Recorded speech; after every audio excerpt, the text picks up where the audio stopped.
Hello and welcome back to another TheJavaJive video.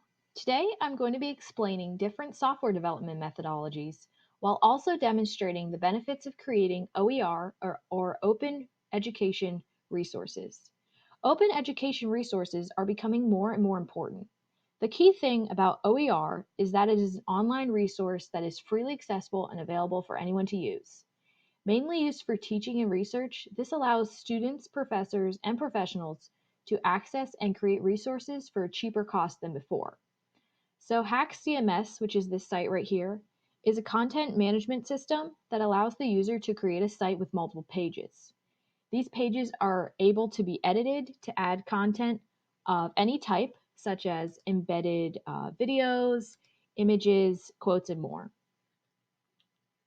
So I created a super easy diagram just to understand how this process works. So this includes creating the new site, adding pages to it, adding content like text content, and then adding any images, videos, or anything else, such as any of these options on the left side. So the navigation bar also allows you to easily find and create any of this information. So I made this site to demonstrate to faculty and students how easy it is to create an open education resource. So it's very easy to add your knowledge to this platform in order to have others read and learn from it. So since the layout of HAX CMS is very straightforward, everything's on the home page with this edit screen, you can pick it up very quickly. So I created this site about the software development process, and I just wanted to highlight a couple items that I researched about this. So, first of all, the software development cycle includes each phase of planning, analysis, design, and prototyping, implementation and coding, testing and integration, and finally maintenance. So, by following this cycle, developers can easily create new software. So, I also wanted to point out that I only went into detail about 4 different types of the methodologies, such as the waterfall method, Agile, Scrum, and DevOps, but there are way more that you can choose from for your team. So, the waterfall method is one of the original processes, and it gets its name from this picture. So, as you can see, each step has to be completed before moving on to the next step. So, before you design or actually code any of your project, you have to plan all the requirements first. So this methodology is only helpful if you know exactly what you're doing. If you're trying to build off of another project or something like that, it would be difficult to go back and change those requirements.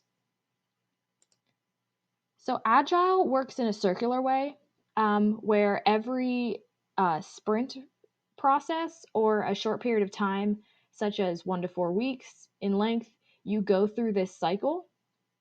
So the sprint includes all the tasks in the project backlog that's completed by the team. And the Agile methodology focuses on these main 6 deliverables, such as creating the project statement, the project roadmap, the backlog of each item to be completed, having a certain release plan for the product, and finally writing user stories, goals, and tasks, and then keeping that circular process going. So, Scrum framework is a branch of Agile where a team develops and participates in a daily Scrum meeting. So, each team member actually updates the group on the tasks they've completed that past day and then updates them on what they will be doing in the future.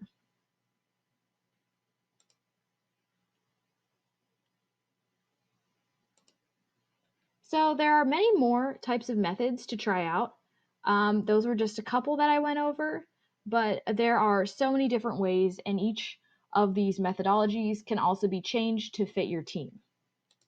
So, how to figure out which one's the best? Well, it depends on your project and the size of your team, and if your company has a certain way that they do things. So, I hope this was just a start as to different software development methodologies, and I hope you learned a little bit from this OER. Thanks.